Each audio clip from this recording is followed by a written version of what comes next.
Sobre fundo grafite, um triângulo branco à esquerda com a palavra graduação em engenharia de software, reuso de software. Olá, eu sou o professor Marcelo Fantinato. Esta é a disciplina de engenharia de software e nós vamos falar nessa aula sobre reuso de software. No estúdio da Univesp, o professor Marcelo Fantinato é um homem branco de cabelo curto castanho. Ele usa óculos de armação retangular preta, camisa polo marrom e calça preta. O docente está atrás de um púlpito de acrílico e manuseia um dispositivo para controlar a apresentação de slides, que aparecem ora em tela cheia, ora como efeito gráfico à esquerda do professor em um plano mais aberto do estúdio. Bom, nós já falamos um pouco sobre reuso de software nas aulas anteriores, quando nós falamos sobre padrões arquiteturais, estilos arquiteturais, né? É uma forma de reuso quando você busca um padrão de arquitetura que já existe, que já foi documentado, para aplicar na sua solução. Vocês devem se lembrar daquela aula em que, em algum momento, está escrito lá que um padrão arquitetural é uma forma de você documentar, compartilhar e reusar as ideias de uma arquitetura que se mostraram ser genéricas o suficiente para ser aproveitadas em outros contextos. Mas nessa aula aqui nós vamos falar de uma forma mais geral sobre o reuso de software. E aí vocês vão ver que uma das abordagens possíveis são os padrões arquiteturais, mas existem várias outras abordagens, várias outras propostas para se reusar software ou reutilizar software, né? Ou a reutilização de software, depende do autor. Em português, pode falar reuso ou reutilização de software. Bom, então, quando a gente pensa em reusar bastante software ou partes de software na engenharia de software, se isso for feito de uma forma bastante sistemática, nós podemos dizer que nós fazemos uma engenharia de software baseada em reuso, ou orientada em reuso, ou dirigida por reuso, depende aí da forma como o autor preferir. Mas o que seria então essa engenharia de software baseada em reuso? É a estratégia em que o processo de desenvolvimento de software é voltado para maximizar o reuso de software existente, né? Não só para reusar, mas para maximizar esse reuso. Então, vamos tentar reusar o máximo possível software que já existe. De novo, porque eu já falei isso em aulas anteriores, né? Não hoje, mas já falei em aulas anteriores que vocês devem estar acompanhando, espero, né? Mas talvez alguns tenham ido diretamente nessa aula, mas não é o esperado. Mas software não significa apenas o código, então não significa reusar apenas partes de código. Software significa qualquer artefato, então requisitos, arquitetura, casos de teste, então qualquer artefato que seja desenvolvido para propiciar a entrega final do programa, do software rodando, é considerado software. Então, reusar requisitos, reusar casos de teste, reusar partes, né, de requisitos, partes de casos de teste, partes de arquitetura, qualquer tipo de pedaço de artefato usado no ciclo de desenvolvimento de software é considerado reuso de software. No slide, o título Engenharia de software baseada em reuso e o texto Estratégia em que o processo de desenvolvimento de software é voltado para maximizar o reuso de software existente. Bom, e por que eu quero reusar, né? É meio que óbvio. Para diminuir o custo e o tempo. Eu vou pegar uma parte que já está pronta, não vou ter que gastar tempo e nem dinheiro fazendo aquela parte. E aumentando a qualidade. Por que aumentando a qualidade? Parece que é mais fácil pensar, entender, né, facilmente que eu diminuo o custo e o tempo. Mas por que aumento a qualidade? Porque, em teoria, aquele pedaço de software que eu estou reaproveitando já foi validado, já foi avaliado, já foi testado, já foi verificado N vezes antes de eu estar usando ele agora. Então, é diferente de eu fazer e eu validar, eu avaliar, eu testar, eu checar pela primeira vez. E esse já foi checado por várias vezes antes. Então, é por isso que eu digo que eu não, né, mas a ideia de reuso diz que aumenta também a qualidade. Slide intitulado Objetivos de Reuso e os tópicos: diminuir custo/tempo, aumentar qualidade. E eu posso fazer o reuso em diferentes níveis. Aqui esse autor, né, diz que a gente pode fazer em 4 níveis diferentes. Eu posso reusar o sistema inteiro, que seria o nível mais alto, ou o nível mais baixo é reusar objetos e funções. Então eu vou lá no nível da classe, reuso uma classe. Pego uma classe que foi desenvolvida por alguém e reaproveito aquela classe. Ou métodos apenas daquela classe. Então, seria o reuso no nível mais baixo. Mas eu tenho aí níveis intermediários. Reusar um componente. O que é um componente? É um conjunto de classes, né? Na verdade, dos objetos já no código objeto, das classes, as instâncias das classes no código objeto, encapsulados na forma de um objeto com uma interface bem definida de entrada e saída, o que a gente chama de APIs, né? Então, seria um nível intermediário. Ou o reuso das aplicações, que seria num nível abaixo do sistema. Eu não estou reusando o sistema inteiro, mas estou reusando o que a gente chama de aplicação, que seria, vou pegar uma aplicação e fazer algumas adaptações para uma determinada área ou para uma outra área de contexto. No slide Níveis de Reuso, os tópicos: reuso de sistema, reuso de aplicações, reuso de componentes, reuso de objetos e funções. E por que querer reusar? Né? Já adiantei lá os principais objetivos: custo, tempo e qualidade. Eu vou então ter um desenvolvimento acelerado, vou deixar os meus especialistas para aquilo que é realmente diferente do meu software, porque o que eu normalmente consigo reusar? Aquilo que é mais comum entre os diferentes softwares. E aí os meus especialistas, os meus engenheiros de software, podem gastar o seu tempo naquilo que é mais importante para o meu software, que diferencia dos outros softwares. O que é comum, eu reaproveito. Maior dependabilidade, né? Eu vou ter maior confiabilidade, maior segurança, melhor desempenho do software. E, né, repetindo aqui, os custos de desenvolvimento mais baixos e um menor risco para o processo. Existe menor risco de estourar o tempo, de ter qualidade ruim, de cliente ficar insatisfeito. Então, os riscos para o processo de desenvolvimento de uma forma geral.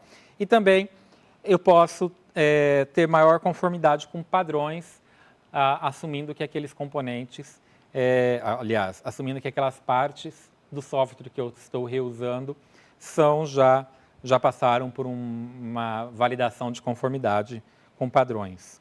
Slide com título Benefícios de Reuso e os tópicos: desenvolvimento acelerado, uso eficaz de especialistas, maior dependabilidade, custos de desenvolvimento mais baixos, menos risco para o processo, conformidade com os padrões. Mas, como sempre, né, nem tudo são flores e existem aí algumas dificuldades com o reuso. Por exemplo, se eu estiver fazendo um reuso baseado em componentes, que não é a única forma de fazer, mas se eu estiver, é difícil criar, manter e usar uma biblioteca de componentes. Não é uma coisa trivial. Muitas organizações, empresas já tentaram e falharam por não seguir a melhor abordagem para isso. E mesmo que exista essa biblioteca, encontrar, entender e adaptar esses componentes também não é uma tarefa trivial. É comum que eu tenha que adaptar algum desses componentes, que eu não possa necessariamente usar esses componentes da forma como eles vêm. Eu posso ter maiores custos de manutenção, porque se eu quero deixar algo genérico o suficiente para que ele possa ser reusado em outras situações, eu acabo gastando mais com isso. Então, eu tenho que gastar num lugar para ter os benefícios em outros lugares. Claro que entendendo que, no final das contas, eu vou ter uma relação custo-benefício boa. Mas acaba sendo uma dificuldade, eu acabo tendo que ter um custo maior em um determinado momento.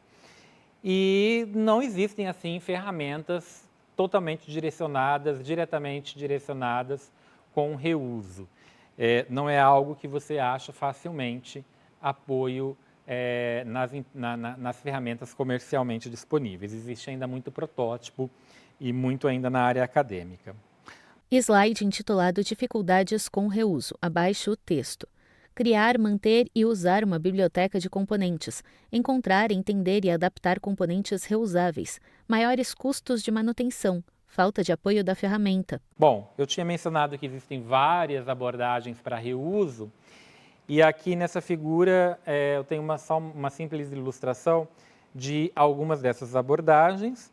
Em um novo slide com o título Abordagens para Reuso, há uma forma oval com os temas: padrões de projeto, padrões de arquitetura, frameworks de aplicação, linhas de produtos de software, integração de sistemas de aplicação, sistemas ERP, sistemas de sistemas, sistemas de aplicação configuráveis, empacotamento de sistemas legados, engenharia de software baseada em componentes, engenharia dirigida por modelos, sistemas orientados a serviços, engenharia de software orientada a aspectos, geradores de programas, bibliotecas de programas. Eu vou mencionar aqui apenas 3 delas, eu acho. Mesmo no livro-texto que a gente segue aqui, pouquíssimas são mencionadas, porque é um material de engenharia de software geral. Essa disciplina é uma disciplina de engenharia de software em geral. Reuso de software é um tema super abrangente, e cada um desses temas aqui, por si só, pode ser um livro, por exemplo. Tá? Bom, mas e aí, qual dessas abordagens usar? Então, eu preciso saber como está o cronograma, e até mesmo se eu vou usar alguma dessas abordagens. Como está o cronograma do projeto? Qual é o tempo de vida previsto para o software? O software vai ser usado por muito tempo, por pouco tempo?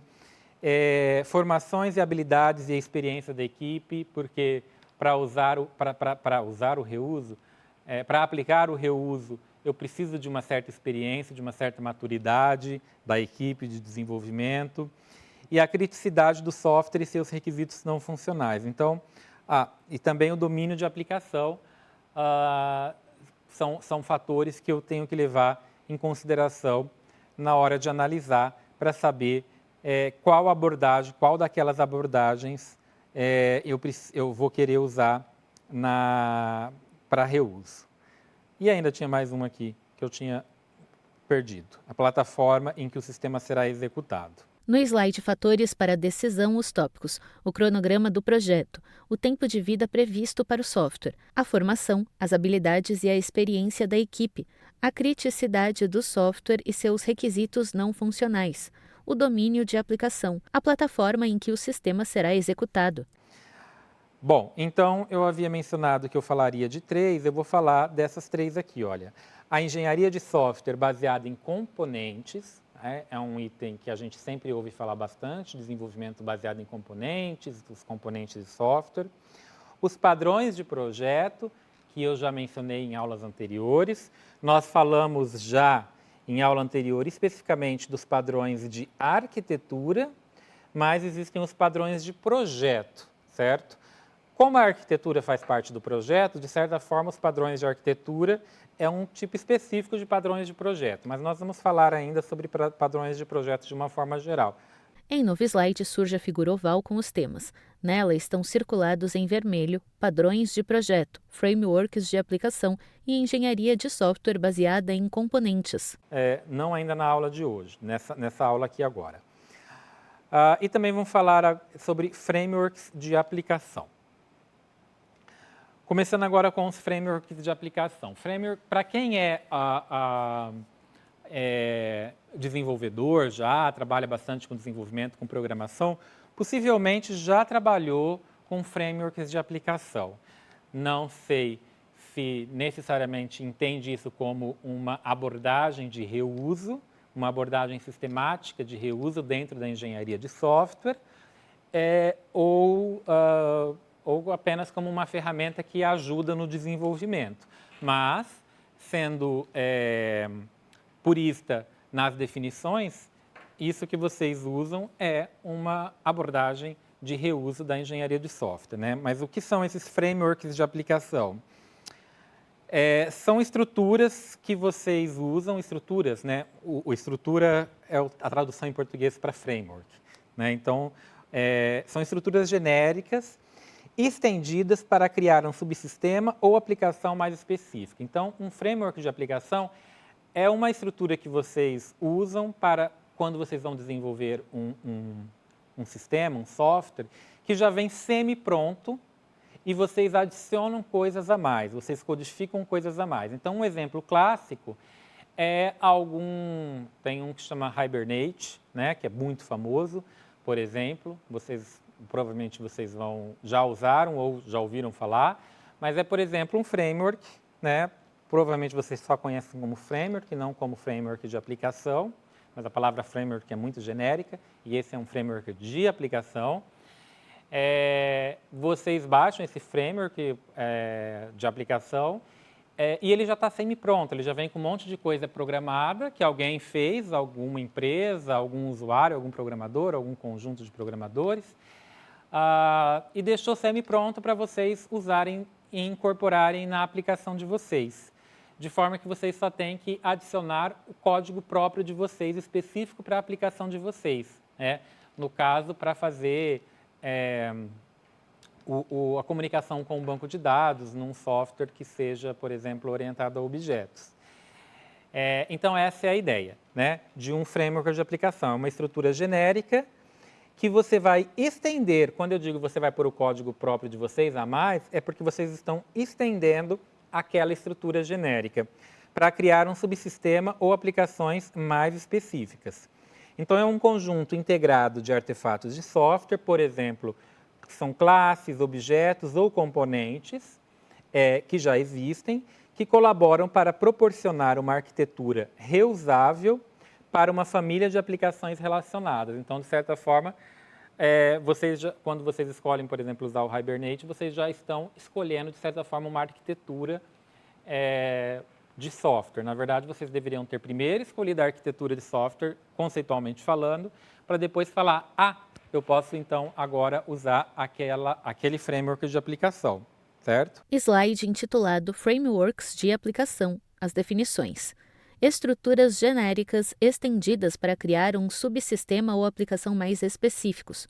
Conjunto integrado de artefatos de software, como classes, objetos e componentes, que colaboram para proporcionar uma arquitetura reusável para uma família de aplicações relacionadas.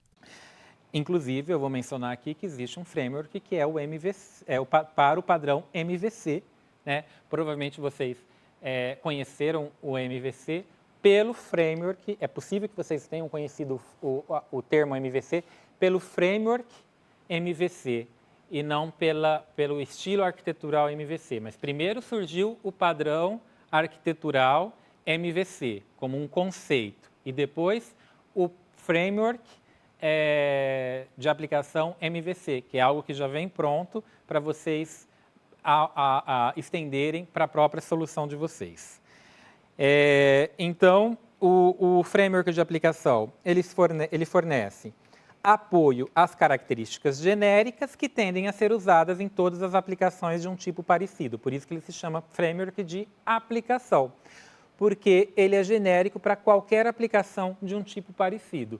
Por exemplo, para qualquer aplicação que precisa usar um banco de dados relacional, mesmo a aplicação sendo desenvolvida orientada a objetos. O desenvolvedor deve especializar esse framework, adicionando a funcionalidade específica para uma determinada aplicação. Outros frameworks de aplicação comuns são frameworks para interfaces gráficas. Então, um determinado framework que você já vem com um determinado tipo de uso de implementação para interface gráfica. Todas as aplicações que usam aquele framework vão ter uma interface gráfica parecida, mas você usa aquele framework e você estende, né? Você especializa com o que você precisa. Novo slide com as informações. Fornecem apoio às características genéricas que tendem a ser usadas em todas as aplicações de um tipo parecido. O desenvolvedor deve especializar o framework, adicionando funcionalidade específica para uma determinada aplicação. Então, como eu havia comentado, um exemplo é o framework MVC, baseado no padrão MVC. Novo slide com o exemplo, Framework MVC. À esquerda, uma seta denominada Entradas do Usuário indica uma caixa de texto à direita. A caixa está dividida horizontalmente em duas partes, estado do controlador e estado do controlador. Dela partem duas setas. A primeira, mensagens de modificação da visão, aponta para a direita e está direcionada a outra caixa de texto dividida em estado da visão e métodos da visão. A segunda seta, edições do modelo, aponta para baixo, direcionada à caixa de texto dividida em estado do modelo e métodos do modelo. Entre as caixas estado da visão e estado do modelo, há uma seta bidirecional denominada consultas e atualizações do modelo. E esse framework MVC, ele é formado com implementações de padrões de projeto, que é um outro item que a gente vai ver em outra aula. E, só por curiosidade, adiantando, existem 3 padrões que são aproveitados nesse framework, que é o padrão Observer, o padrão Strategy e o padrão Composite. Mas a gente ainda vai falar sobre o que são padrões de projeto, embora vocês talvez já estejam imaginando o que sejam. Alguns de vocês possivelmente já saibam. Slide com o título Frameworks de aplicação e as informações. Exemplo, Framework MVC. Formado com implementações de padrões de projeto, padrão Observer, padrão Strategy, padrão Composite. Existem outros exemplos de frameworks de aplicação, por exemplo, os WAFS, que são os Web Application Frameworks.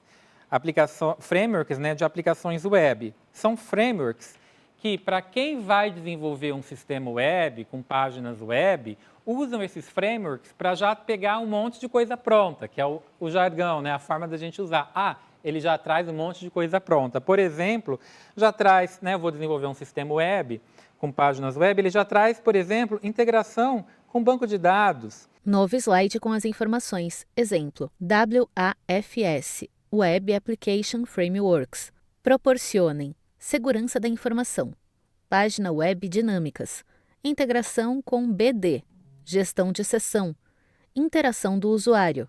Ele traz, por exemplo, já a interação do usuário, ele traz já gestão de sessão de usuário, páginas web dinâmica, segurança da informação, que tem um pouco a ver com gestão de sessão. E o que falta eu fazer então? Colocar a minha lógica, né? O meu sistema vai ter o quê? É um software de comércio eletrônico? É um software de governo eletrônico? O que é? Aí eu vou adicionar as coisas que eu vou precisar, mas eu vou aproveitar todas essas funcionalidades que já vêm prontas nesse framework. Novo slide com outros exemplos. Frameworks de infraestrutura de sistema. Frameworks de integração de middleware. NET/EJB. Frameworks de aplicação corporativa. Outros exemplos, só para citar alguns nomes aqui, existem frameworks de infraestrutura de sistema, frameworks de integração em middleware, né, que é uma tecnologia para você permitir o desenvolvimento de sistemas distribuídos, como, por exemplo, .NET e EJB, e frameworks de aplicações corporativas. Bom, é isso então. Voltamos agora a ter a referência do livro de Engenharia de Software do Somerville, 10ª edição, de 2018. No slide intitulado Referências às informações, Somerville e Engenharia de Software, 10ª edição São Paulo, Pearson Education do Brasil 2018. Enfim, essas são as informações, visão geral básica sobre reuso de software, mas a gente ainda continua com esse assunto em aula futura. Obrigado.